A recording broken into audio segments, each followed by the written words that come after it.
अस्सलाम वालेकुम मैम।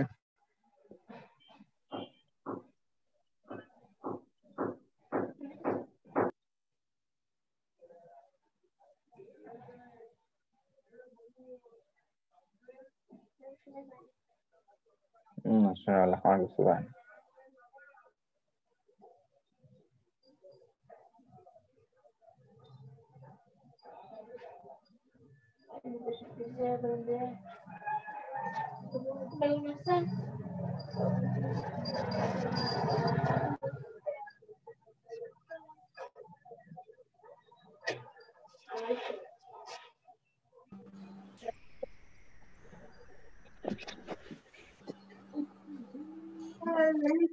अस्सलाम वालेकुम मैम।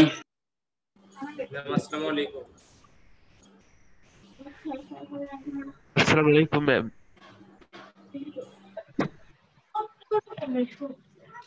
अस्सलाम वालेकुम मैम।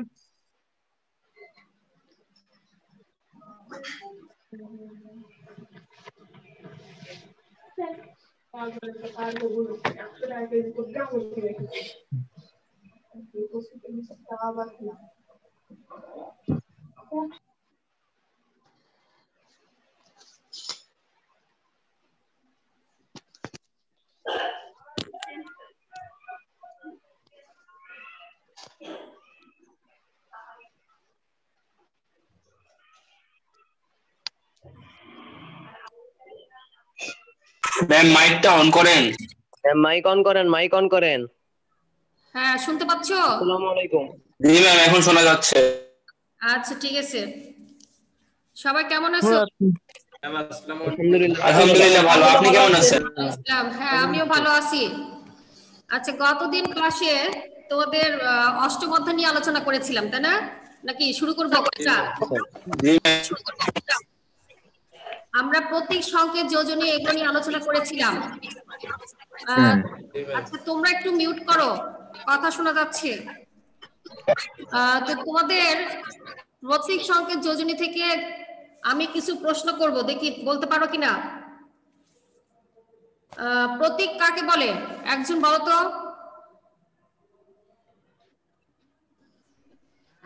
মৌলের পুরো নামের সংক্ষিপ্ত রূপকে প্রতীক বলা হয়। হ্যাঁ, থ্যাংক ইউ। আর সংকেত কাকে বলে?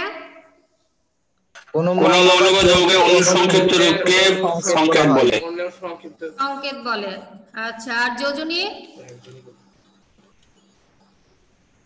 একটি মৌল কতটি হাইড্রোজেনের সাথে যুক্ত আছে তা যোজনী দ্বারা প্রকাশ করা হয়। আচ্ছা, ঠিক আছে। এখন আমি কয়েকটা ধাতু, অধাতু এবং যৌগমূলক এদের নাম বলবো, তোমরা এর যোজনীগুলো একটু দেখি বলবা। আমি একজন একজন করে একটু জিজ্ঞেস করব। আচ্ছা, দেখি। তৌহিদ, তৌহিদ বলো, অক্সিজেনের যোজনী কত?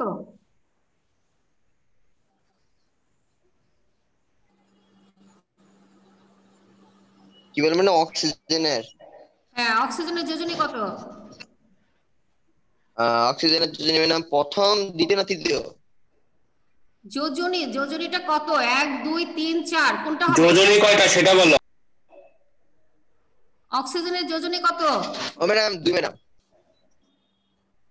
এটা 2। এক বলা যাবে না তো। অক্সিজেনের যোজনী, অক্সিজেন কত নম্বরের সংখ্যা?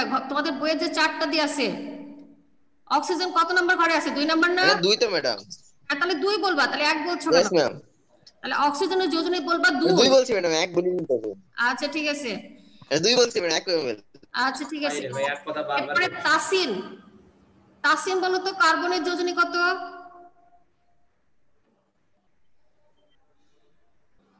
3। ম্যাম ভুল। হ্যাঁ, কি হবে বলো? ভুল ম্যাম, 4 হবে। 4, থ্যাংক ইউ। এরপরে দেখি ম্যাগনেসিয়াম, ম্যাগনেসিয়ামের যোজনী কত? 2 ম্যাম। 2। তারপরে আয়রন, এর যোজনী কত? 2। 2 ম্যাডাম। ম্যাম, আয়রনের যোজনী 2 আছে, 3 আছে। হ্যাঁ, আয়রনের যোজনী যখন উচ্চারণে ফেরাস আসবে তখন হবে 2। ঠিক আছে, লাস্টে যখন লাস্ট উচ্চারণ হবে চার্টে দিয়ে আছে, দেখবা। যখন ম্যাম আপনার কথা শুনতে পাচ্ছি না। যখন আয়রনের যোজনী ফেরাস, ফেরাস যখন হবে লাস্টে তো আস আসে, তাহলে আস এই Yes, ma'am. কথাগুলো আসলে তাহলে তার যোজনী হবে কত? 2। আর যখন ফেরিক, হ্যাঁ ফেরিক ক্লোরাইড এরকম কথাগুলো আসবে ফেরিক, তখন এক লাস্টে যদি শব্দটা আসে তাহলে তার যোজনী হবে 3। 3 ঠিক আছে, এরকম উচ্চারণের উপরে কিছু নির্ভর করবে। বইয়ের চারটা ভালোভাবে মুখস্থ করবা। উচ্চারণে যদি আস আসে তাহলে 2, ইক আসলে তার যোজনী হবে 3। তারপরে দেখো সোডিয়াম, এর যোজনী কত? 1 সোডিয়াম, পটাশিয়াম এক যোজনী হচ্ছে 1 1। আচ্ছা, এরপরে যৌগমূলক কাকে বলে? যৌগমূলকের সংজ্ঞা বলতে পারবা? কথাগুলো একাধিক বোঝা যাচ্ছে মৌল না বা এখন। যৌগ ম্যাম আপনার পরস্পর কথা যুক্ত বুঝতে পারছি না হয়ে তো। যৌগমূলক কাকে বলে? একাধিক মৌল বা যৌগ পরস্পর যুক্ত হয়ে একটি পরমাণু গুচ্ছ তৈরি করে যা একটি আধান বা আয়রনের মতো আচরণ করে তাকে যৌগমূলক বলে। হ্যাঁ ঠিক আছে, অথবা আমরা বলতে পারি, আমি বলছি এটাও শোনো, যে 2 বা ততোধিক মৌলের একাধিক পরমাণু একত্রে সংযুক্ত হয়ে একটি পরমাণু গ্রুপ গঠন করে, যা বিভিন্ন রাসায়নিক বিক্রিয়ায় অংশগ্রহণের সময় অপরিবর্তিত থেকে একটি পরমাণুর ন্যায় আচরণ করে। ওই গ্রুপটিকে যৌগমূলক বলে। যেমন ধরো অ্যামোনিয়াম, NH4 বলা হয় না, এটা একটা যৌগমূলক। এতে কি আছে? একটি নাইট্রোজেন আছে এবং 4টি হাইড্রোজেন পরমাণু একত্রে সংযুক্ত হয়ে তোমার একটি পরমাণু গ্রুপ অ্যামোনিয়াম গঠন করে। তাহলে এই অ্যামোনিয়াম রাসায়নিক বিক্রিয়ার সময় অপরিবর্তিত থেকে তোমার একটি পরমাণু ন্যায় আচরণ করে, এর জন্য অ্যামোনিয়াম একটি যৌগমূলক। ঠিক আছে, এইভাবে উদাহরণ দিয়ে যৌগমূলক কাকে বলে ব্যাখ্যা করো, থাকতে পারে, তাহলে একটু উদাহরণ দিয়ে সুন্দর করে বুঝিয়ে বলবা। আচ্ছা, তোমাদের 6 অধ্যায়টা কিন্তু পড়ানো বাদ পড়ে গেছে, 6 অধ্যায়টা পড়তে হবে। আজকে আমি স্যার একটু পড়িয়েছিলেন। 6 অধ্যায় পড়াইছি কি? অধ্যায় 6 কিছু অংশ নিমাই স্যার বলছিল, 6 অধ্যায় ছিল, নিমাই স্যার আলোচনা করছিল। পড়াইছে। পরমাণুর গঠন আলোচনা হয়েছে। জি ম্যাম। নিমাই স্যার একটু পড়িয়েছিলেন, আবার স্কুলে হয়েছে। আচ্ছা ঠিক আছে, তাহলে আমরা এখানে তোমাদের কিন্তু 5 অধ্যায়টা পড়তে হবে না, হ্যাঁ। আর 1, 2, 3 তোমাদের স্কুলে আলোচনা হয়েছে। 4 অধ্যায় পরাগায়ন ছিল, পরাগায়নটা সম্ভবত নিমাই স্যার পড়িয়েছেন। তারপরে 5 অধ্যায়টা কিন্তু পড়তে হবে না, ঠিক আছে। আর 6 অধ্যায়টা এখান থেকে পারমাণবিক সংখ্যা, ভর সংখ্যা, আইসোটোপ এগুলো নিয়ে আলোচনা হয়েছে না? জি ম্যাম, হয়ে গেছে। আচ্ছা ঠিক আছে, আর আমি 7ম অধ্যায়টা পড়িয়েছি, মহাকর্ষ অভিকর্ষ, আর এখন জি ম্যাম। 8ম অধ্যায়টা পড়ানো হচ্ছে। আচ্ছা, এরপরে কিন্তু তোমাদের 9ম অধ্যায়টা আবার পড়তে হবে না, ঠিক আছে, কারণ জি ম্যাম। পরবর্তী যে অ্যাসাইনমেন্টটা থাকবে সেখানে 6, 7, 8 এর উপরে অ্যাসাইনমেন্ট থাকবে, ঠিক আছে। এরপরে 9 কিন্তু পড়তে হচ্ছে না, এটা মনে রাখবা। আচ্ছা, তাহলে আজকে আমি রাসায়নিক সমীকরণ কাকে বলে এটা নিয়ে আলোচনা করব। বইটা বের করো সবাই, যে রাসায়নিক সমীকরণটা কাকে বলে। আচ্ছা, প্রথমত রাসায়নিক বিক্রিয়া, রাসায়নিক বিক্রিয়াটা কাকে বলে? রাসায়নিক বিক্রিয়াটা হচ্ছে তোমার যে প্রক্রিয়ায় কোনো বিক্রিয়ক পদার্থ পরস্পর বিক্রিয়া করে নতুন ধর্ম বিশিষ্ট পদার্থ সৃষ্টি করে, তাকে বলা হচ্ছে তোমার রাসায়নিক বিক্রিয়া। তাহলে প্রথমে যে প্রক্রিয়ায় কোনো বিক্রিয়ক পদার্থ পরস্পর বিক্রিয়া করে নতুন ধর্ম বিশিষ্ট পদার্থ সৃষ্টি করে তাকে রাসায়নিক বিক্রিয়া বলে। তাহলে তোমাদের এখানে দেখো, আমি একটু খাতা দেখাই। রাসায়নিক বিক্রিয়া এখানে প্রথমে দেওয়া আছে সালফার প্লাস অক্সিজেন, দেখতে পাচ্ছ? জি ম্যাম। আচ্ছা, সালফার প্লাস অক্সিজেন এই দুটো হচ্ছে তোমার বিক্রিয়ক পদার্থ। সালফার প্লাস অক্সিজেন এটা বিক্রিয়ক পদার্থ, আর পরে যেটা তৈরি হয়েছে তীর চিহ্নের এই পাশে, এটা হচ্ছে তোমার উৎপাদক পদার্থ, হ্যাঁ, বিক্রিয়াজাত পদার্থ, একটা বিক্রিয়ক আর একটা হচ্ছে বিক্রিয়াজাত পদার্থ। তাহলে এখানে দেখো তীর চিহ্নের আগের যেগুলো আছে, হ্যাঁ, সেগুলো হচ্ছে তোমার বিক্রিয়ক পদার্থ, আর তীর চিহ্নের পরে যেটা সেটা হচ্ছে বিক্রিয়াজাত পদার্থ। তাহলে সালফার প্লাস অক্সিজেন দুইটা বিক্রিয়া করে কি হয়েছে? Sulphur die oxide. তাহলে এখানে সংজ্ঞা ছিল যে প্রক্রিয়ায় কোনো বিক্রিয়ক পদার্থগুলো পরস্পর যুক্ত হয়ে নতুন ধর্ম বিশিষ্ট আর একটা পদার্থ সৃষ্টি করবে, সেটাকে বলা হচ্ছে রাসায়নিক বিক্রিয়া। ক্লিয়ার? Yes ma'am. আচ্ছা ঠিক আছে, এরপর আমরা রাসায়নিক সমীকরণটা দেখি।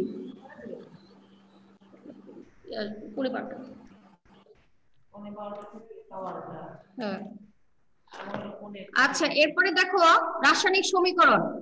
তাহলে রাসায়নিক সমীকরণটা কাকে বলে? তোমাদের বই 78 পেজ, এটা একটু খেয়াল করো। এখানে দেয়া আছে দেখো, কোন রাসায়নিক বিক্রিয়ায় অংশগ্রহণকারী বিক্রিয়ক দ্রব্য এবং উৎপন্ন দ্রব্য প্রতীক, সংকেত এবং কতগুলো চিহ্নের সাহায্যে সংক্ষেপে প্রকাশ করাকে রাসায়নিক সমীকরণ বলে। হ্যাঁ, তাহলে এখানে তোমাদের বইয়ে উদাহরণ দেওয়া আছে zinc plus sulphuric acid H2SO4, এটাকে বলা হয় সালফিউরিক অ্যাসিড, এটা একটা তীব্র অ্যাসিড। ঠিক আছে, তাহলে জিঙ্ক এবং সালফিউরিক অ্যাসিড এই দুটো বিক্রিয়া করে কি তৈরি হয়েছে? Zinc sulphate plus hydrogen. ঠিক আছে, তাহলে এখানে রাসায়নিক সমীকরণ লেখার নিয়ম দেওয়া আছে দেখো তোমাদের বইয়ে। তাহলে বলছে রাসায়নিক সমীকরণের বিক্রিয়ক পদার্থগুলো স্ব প্রতীক বা সংকেত সমীকরণটি 3 চিহ্নের বাম দিকে লিখতে হয়। তাহলে যেগুলো বিক্রিয়ক পদার্থ সেগুলো তীর চিহ্নের কোন পাশে লিখতে হবে? বাম পাশে লিখতে হবে। হ্যাঁ, বাম দিকে। আর বিক্রিয়াজাত পদার্থ যেগুলো তৈরি হবে যেগুলো, সেগুলো তীর চিহ্নের ডান পাশে। তীর চিহ্নের ডান দিকে। আর এই বিক্রিয়ক এবং বিক্রিয়াজাত পদার্থ যদি একাধিক হয় তাহলে দুইটার মাঝখানে অবশ্যই একটা প্লাস চিহ্ন ব্যবহার করতে হবে। যেমন দেখো জিঙ্ক একটা আলাদা, আর সালফিউরিক অ্যাসিড এটা আরেকটা যৌগ, তাই না? তাহলে এই দুইটা যেহেতু একাধিক এখানে আছে, তাই এই দুইটার মাঝখানে একটা কিন্তু প্লাস চিহ্ন ব্যবহার করা হয়েছে। আচ্ছা, এরপরে দেখো কোন পদার্থের অণুর সংখ্যা একাধিক হলে অণুর সংকেতের আগে কিন্তু সেই সংখ্যাটা লেখা হয়। যদি একাধিক হয় ওই সংখ্যার আগে সেই সংখ্যাটা লিখতে হবে। এরপরে দেখো বিক্রিয়ক এবং বিক্রিয়াজাত পদার্থগুলোর মধ্যে তীর চিহ্নের পরিবর্তে সমান চিহ্ন বসানো যায়, তবে সেই ক্ষেত্রে কিন্তু উভয় পাশে সমতাকরণ করতে হবে। তুমি যদি তীর চিহ্ন ব্যবহার করো তাহলে কিন্তু সমতাকরণ না করলেও চলে। যদি সমতাকরণ না করতে পারো তাহলে তীর চিহ্ন ব্যবহার করবা। আর যখন তুমি সমান দিবা তখন কিন্তু উভয় পাশে কতগুলো অণু আছে, কতগুলো পরমাণু আছে, এগুলো কিন্তু সবকিছু সমান করে দেখাতে হবে। যে সমান চিহ্নের ডান পাশে বিক্রিয়ক পদার্থগুলোতে পরমাণুর সংখ্যা কতগুলো এবং সমান চিহ্নের ডান দিকে তোমার পরমাণুর সংখ্যাগুলো কতগুলো, এই সবগুলো যেন সমান হয়, এটাকে বলা হয় সমতাকরণ। ঠিক আছে, তাহলে সমান চিহ্ন দিলে কি করতে হবে? সমতাকরণ অবশ্যই করতে হবে। যেমন জিঙ্ক এখানে কয়টা আছে? একটি, তাহলে ওই তীর চিহ্নের পরে কয়টা হবে? ওই একটা হতে হবে। এখানে আবার যদি তুমি 2 দিয়ে গুণ করে দাও তাহলে কিন্তু ভুল হবে। এটাকে বলা হচ্ছে সমতাকরণ। আর তীর চিহ্ন দিলে কিন্তু সমতাকরণ করার প্রয়োজন নেই। তাহলে বিক্রিয়ার আগে বিভিন্ন পদার্থের অণুর মধ্যে যত সংখ্যক বিভিন্ন মৌলের পরমাণু থাকে, বিক্রিয়ার পরেও কিন্তু ঠিক ততগুলোই পরমাণু থাকতে হবে। তাই সমীকরণের উভয় পক্ষে মৌলের পরমাণুর সংখ্যা সমতা আনার জন্য প্রতীক ও সংকেতগুলোকে তোমার প্রয়োজনীয় সংখ্যা দ্বারা গুণ করতে হয়। তাহলে এখান থেকে রাসায়নিক সমীকরণ কাকে বলে? রাসায়নিক সমীকরণ লেখার নিয়ম এটা অবশ্যই মুখস্থ করবা। এটা কিন্তু পরীক্ষায় রাসায়নিক সমীকরণ লেখার নিয়মগুলো বর্ণনা করো, এটা গ নাম্বার প্রশ্নে আসে। ঠিক আছে, আচ্ছা তোমাদের বই একটা রাসায়নিক সমীকরণের সমতাকরণ দিয়ে আছে। দেখো এখানে হাইড্রোজেন এবং অক্সিজেন, হাইড্রোজেন এবং অক্সিজেন, এটা তীর চিহ্নের আগে আছে হাইড্রোজেন এবং অক্সিজেন, এই দুটো বিক্রিয়া করে কি তৈরি হয়? পানি। ঠিক আছে, তাহলে এইটাকে যদি তুমি সমতাকরণ করো তাহলে হাইড্রোজেন এখানে কয়টা আছে? 2টি, অক্সিজেন আছে 2টি। হ্যাঁ, তাহলে তুমি পানি যখন লিখছো তখন কিন্তু H2O মানে হাইড্রোজেন 2টা বোঝাচ্ছে কিন্তু অক্সিজেন একটা বোঝাচ্ছে। তাহলে এখানে কি করতে হবে? 2 দিয়ে গুণ করতে হবে।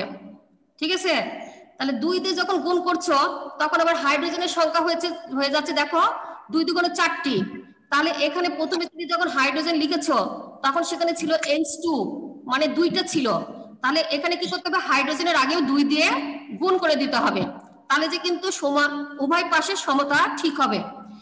দেখো তোমাদের নিচে কিন্তু সমতা করে দেয়া আছে যে 2 গুণন 2, মানে প্রথমে 2 দিয়ে গুণ করেছো, তারপর হাইড্রোজেনের পরমাণুর সংখ্যা ছিল 2, তাহলে 2 গুণন 2 মানে 4। আর অক্সিজেন ছিল 2, আর এখানে যেহেতু অক্সিজেন এর একটি, তাহলে 1 গুণন 2। তারপরে ওই পাশে 2 গুণন আর হচ্ছে এই হাইড্রোজেন ছিল 2টা আর অক্সিজেন 1টা, এই 3টা। তাহলে এই পাশে 4 যোগ 2 6, আর ওই পাশে তোমার 3 দুগুণ 6। তাহলে উভয় পাশে কিন্তু সমান চিহ্নের ডান দিকে যতগুলো, বাম দিকেও ঠিক ততগুলো পরমাণুর সংখ্যা সমান হতে হবে। তাহলে এটাকে বলা হচ্ছে সমতাকরণ। আমরা এখানে একটা সমতাকরণ, যদি বলে সমতাকরণ করে দেখাও, তাহলে এভাবে কিন্তু সমতা করে দেখাতে হবে, গুণ করে। দেখতে পাচ্ছ? জি ম্যাম। হ্যাঁ, তোমাদের বইও দেয়া আছে। জি ম্যাম। হ্যাঁ, তাহলে এইভাবে সমতা করে দেখাবা। যখন এই তীর চিহ্নটা উঠিয়ে দিবা, এই যে এখানে তীর চিহ্নটা উঠিয়ে দিলে সমান চিহ্ন দিয়ে উভয় পাশে সমতাকরণ করে দেখাতে হবে, যে সমান চিহ্নের এই পাশে কতগুলো সংখ্যা আছে, বাম পাশে ঠিক একই রকম সংখ্যা যেন থাকে।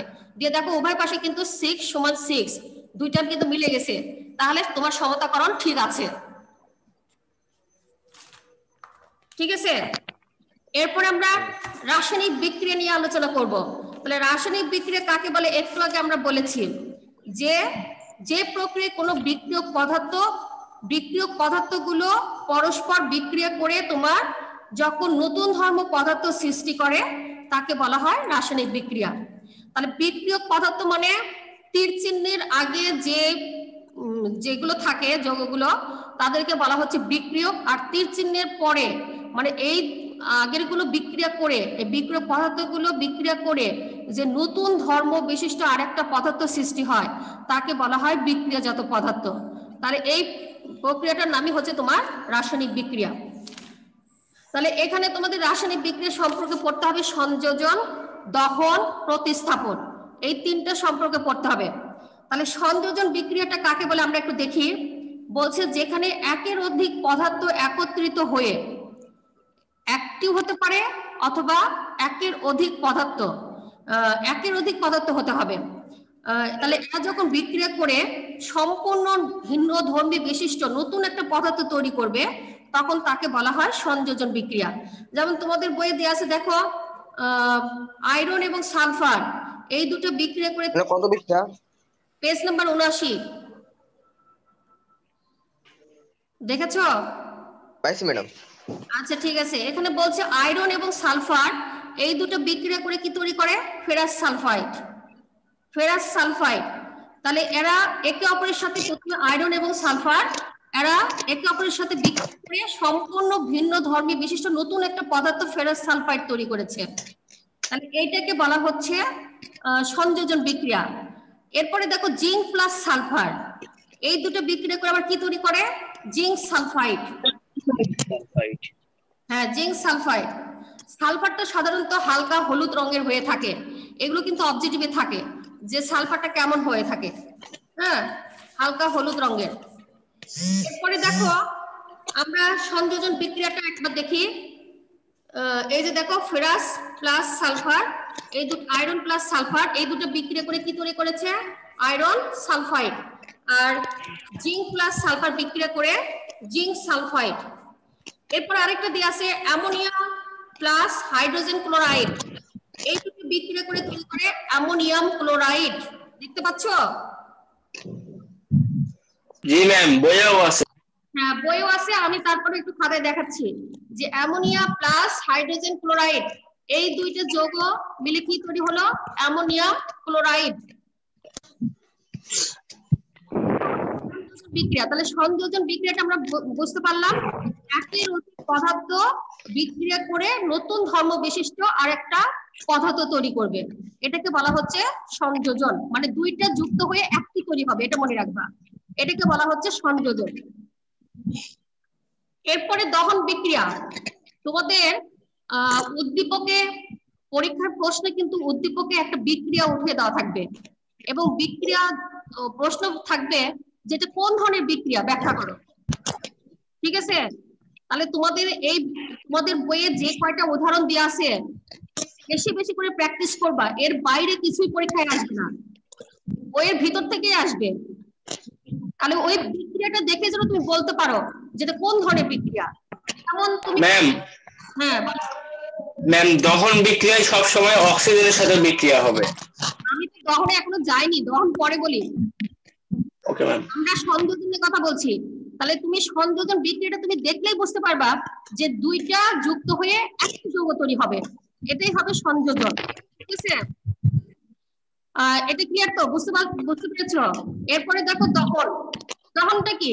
দহন বলছে যে রাসায়নিক বিক্রিয়ায় বায়ু বা অক্সিজেনের উপস্থিতিতে কোনো পদার্থে যদি অগ্নি সংযোগ করা হয় তাহলে ভিন্ন কোনো পদার্থে পরিণত হয়, তাকে দহন বলে। দহন বলতে বায়ু কিন্তু থাকবেই, মানে অক্সিজেন থাকবেই। ঠিক আছে, এখানে বায়ু বা অক্সিজেনের উপস্থিতি থাকবে, তাহলে এটা দেখলে তুমি বুঝতে পারবে এটা দহন বিক্রিয়া। দেখবা যে যার সাথে অক্সিজেন যুক্ত আছে সেটাই হচ্ছে দহন।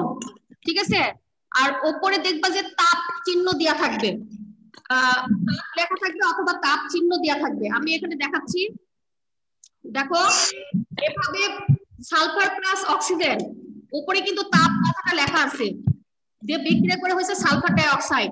অথবা এরকম অ্যারো চিহ্নের উপরে যদি তীর চিহ্নের উপরে যদি ত্রিভুজ চিহ্ন দেখো, এটাকে তাপ চিহ্ন বলা হয়। ঠিক আছে, এরকম থাকলেও বুঝবো এটা দহন বিক্রিয়া। আর এগুলো দেখো সবগুলোর সাথে অক্সিজেন যুক্ত আছে, আর অক্সিজেন যুক্ত থাকলে বুঝবো এটা দহন বিক্রিয়া। তাহলে এখানে আমরা দেখি ম্যাগনেসিয়াম এবং অক্সিজেন এই দুটো বিক্রিয়া করে কি তৈরি করে? Magnesium oxide. ম্যাগনেসিয়াম এবং অক্সিজেন পুড়ে তৈরি হয় ম্যাগনেসিয়াম অক্সাইড, যার ফলে এখান থেকে প্রচুর তাপ এবং আলোক শক্তি কিন্তু উৎপন্ন হয়। তাহলে এটা হচ্ছে দহন বিক্রিয়া। তাহলে দহন বিক্রিয়া আমরা জানলাম যে রাসায়নিক বিক্রিয়ায় এখানে বায়ু বা অক্সিজেনের উপস্থিতিতে কোনো পদার্থে যদি অগ্নি সংযোগ করা হয় তাহলে তা ভিন্ন কোনো পদার্থে পরিণত হয়, এটাকে বলা হচ্ছে দহন বিক্রিয়া। দহন বিক্রিয়া বুঝতে পেরেছো? ইয়েস ম্যাম, বুঝছি। আচ্ছা, না বুঝলে আবার বলবা, সমস্যা নাই। যেমন কার্বন প্লাস অক্সিজেন, তাহলে এখানে অক্সিজেন আছে, তাহলে এটা কোন ধরনের বিক্রিয়া হবে? দহন বিক্রিয়া। দহন বিক্রিয়া। তাহলে এই দুটো বিক্রিয়া করে কি তৈরি হবে? কার্বন এবং অক্সিজেন যুক্ত হয়ে কার্বন ডাই অক্সাইড। আচ্ছা, এরপরে আমরা আরেকটা খুবই খুবই ইম্পর্টেন্ট আরেকটা বিক্রিয়া, প্রতিস্থাপন বিক্রিয়া। এটা কিন্তু পরীক্ষা থাকেই, প্রতিস্থাপন বিক্রিয়া। পরীক্ষার প্রশ্ন থাকবে প্রতিস্থাপন বিক্রিয়াটা কি, ব্যাখ্যা করো, উদাহরণ সাহায্যে ব্যাখ্যা করো। তাহলে তোমাদের কিন্তু এটা একেবারে ভালোভাবে পড়তে হবে, প্রতিস্থাপন বিক্রিয়া। তাহলে প্রতিস্থাপন বিক্রিয়াটা কি? দেখো, একটি মৌল কোন যৌগ থেকে অপর একটি মৌলকে সরিয়ে নিজে ওই স্থান দখল করে নতুন যৌগ তৈরি করে, তাকে প্রতিস্থাপন বিক্রিয়া বলে। তাহলে তোমাদের বইয়ে 81 পেজ দেখো, এখানে দেয়া আছে আয়রন প্লাস কপার সালফেট। ঠিক আছে, দুইটা যৌগ কিন্তু দেয়া আছে, আয়রন প্লাস কপার সালফেট। তাহলে এই দুইটা বিক্রিয়া করে তৈরি হবে কি? আয়রন কি করবে? কপারকে সরিয়ে দিবে, সরিয়ে দিয়ে নিজে ওই জায়গাটা দখল করবে। হ্যাঁ, তাহলে কি তৈরি হবে? কপার সালফেট ছিল, কপারকে সরিয়ে দেওয়ার ফলে আয়রন ওখানে গিয়ে বসবে, বসার ফলে ওখানে তৈরি হবে ফেরাস সালফেট প্লাস কপার। তাহলে একটি মৌল কোন যৌগ থেকে অপর একটা মৌলকে সরিয়ে নিজে যখন ওই স্থান দখল করে নতুন আরেকটা যৌগ তৈরি করবে, তাকে বলা হবে প্রতিস্থাপন বিক্রিয়া। এখানে ফেরাস সালফেট এর রং হচ্ছে কিন্তু হালকা সবুজ, আর কপার যেখানে থাকবে কপারের রং এখানে কিন্তু নীল। তাহলে ফেরাস সালফেট তৈরি হওয়ার ফলে তখন তার রংটা কিন্তু হালকা সবুজ হবে। এগুলো কিন্তু পড়বা অবজেক্টিভের জন্য, যে ফেরাস সালফেটের বর্ণটা কেমন। তাহলে প্রতিস্থাপন বিক্রিয়াটা বুঝতে পেরেছো? আমরা প্রতিস্থাপন বিক্রিয়াটা আবার একটু দেখি। Iron plus copper sulphate, iron কি কপারকে, এই আয়রনটা এখানকার কপারটাকে সরিয়ে দিবে। ঠিক আছে, সরিয়ে দিয়ে সে এখানে গিয়ে বসলো, বসার ফলে এখানে কি তৈরি হলো? ফেরাস সালফেট, আর তৈরি হলো তোমার কপার। তাহলে এটা দেখলেই তুমি বুঝতে পারবা এটা হচ্ছে প্রতিস্থাপন বিক্রিয়া। হ্যাঁ, বিক্রিয়াগুলো বেশি বেশি প্র্যাকটিস করবা, যেন তুমি বিক্রিয়া দেখে বলতে পারো এটা কোন ধরনের বিক্রিয়া। বুঝতে পেরেছো? জি ম্যাম। ম্যাডাম ছবিটা জুমে শেয়ার করেন, ওখান থেকে কিছু বোঝা যাচ্ছে না ভালো মতো। তোমাদের বইয়ে আছে, আমি জাস্ট একটু লিখে দেখালাম, বই থেকেই বলছি। দেখো বইয়ে আছে, জাস্ট আমি একটু খাতায় লিখে দেখালাম যে এটা কিভাবে। আয়রন প্লাস কপার সালফেট, হ্যাঁ এই দুটা আয়রন কি করলো, এখান থেকে কপারকে সরিয়ে দিয়ে নিজে ওই স্থান দখল করে নতুন একটা যৌগ তৈরি করলো, ফেরাস সালফেট। এর বর্ণটা হচ্ছে সবুজ আর তৈরি হবে তোমার কপার। ঠিক আছে? বুঝছি ম্যাডাম। হ্যাঁ, এটা হচ্ছে প্রতিস্থাপন বিক্রিয়া। তাহলে তোমাদের যে বইয়ের 81 পৃষ্ঠাতে দেখো। হ্যাঁ, বইয়ের 81 পৃষ্ঠা দেখো। পাইছি। আচ্ছা ঠিক আছে, তাহলে তোমাদের বেশি বিক্রিয়া দেয়া নাই। পাইছি। সংযোজন, দহন আর প্রতিস্থাপন, এই তিনটা বিক্রিয়া একেবারে মুখস্থ রাখবা, কাকে বলে এবং বিক্রিয়াগুলো। বারবার বলছি, তিনটাই কিন্তু খুবই খুবই ইম্পর্টেন্ট, তার মধ্যে প্রতিস্থাপন বিক্রিয়া বেশি ইম্পর্টেন্ট। হ্যাঁ, এরপরে ম্যাডাম তিনটার মধ্যে কোনটা, ম্যাডাম তিনটা প্রতিস্থাপনের মধ্যে কোনটা পরীক্ষা আসার সম্ভাবনা বেশি আছে? সংযোজন, দহন, প্রতিস্থাপন, এই তিনটার ভিতরে প্রতিস্থাপন বিক্রিয়াটা বেশি ইম্পর্টেন্ট। ঠিক আছে? তারপরেও তোমাদের অবজেক্টিভের জন্য কিন্তু সবগুলো জানতে হবে। একটা বিক্রিয়া দেয়া থাকলো, বলা হলো এটা কোন ধরনের বিক্রিয়া, তুমি যদি না জানো তাহলে তো অ্যান্সার করতে পারবে না। Yes ma'am. ওর জন্য তিনটা, বেশি তো না, খুবই সহজ, বইয়ে যে তিনটা আছে এই তিনটার বাইরে থেকে কিছুই দিবে না, অতএব এই তিনটা বেশি ভালো করে পড়বা। এরপরে 82 পেজ বের করো। এখানে কিছু ছোট ছোট প্রশ্ন আছে 82 পেজ থেকে, যেগুলো 1 নম্বর প্রশ্নের জন্য আসে। তাহলে এখানে আছে দেখো, রাসায়নিক বিক্রিয়ায় তাপ শক্তির রূপান্তর।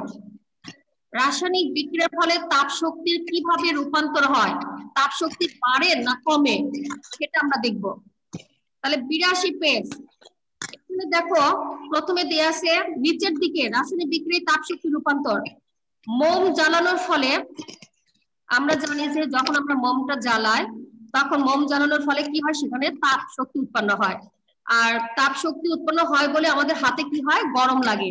আর সেখান থেকে আমরা কি পাই, মোম জ্বালালে আমরা সেখান থেকে তাপও পাই, আলোও পাই। ঠিক আছে? তাহলে মোম কিন্তু একটা রাসায়নিক বস্তু, একে যখন পোড়ানো হয় তখন সেখানকার রাসায়নিক শক্তিটা পরিবর্তিত হয়ে তাপ এবং আলোক শক্তিতে রূপান্তরিত হয়। ঠিক একইভাবে, আচ্ছা ঠিক আছে, তোমাদের সময় সম্ভবত শেষ, তাই না? Yes ma'am. না আরেকটু আছে। আচ্ছা, আমি যেতে বোঝাতে আরেকটু সময় লাগবে। তাহলে আজকে আমি এই প্রতিস্থাপন বিক্রিয়া পর্যন্ত শেষ করলাম। আগামী দিন রাসায়নিক বিক্রিয়ায় তাপ শক্তি রূপান্তর, এটা নিয়ে আলোচনা করব। ঠিক আছে? ওকে ম্যাডাম, সমস্যা নেই। ঠিক আছে, আজ এই পর্যন্ত, সবাই ভালো থাকো। আচ্ছা, আসসালামু আলাইকুম ম্যাম। আসসালামু আলাইকুম। আসসালামু আলাইকুম।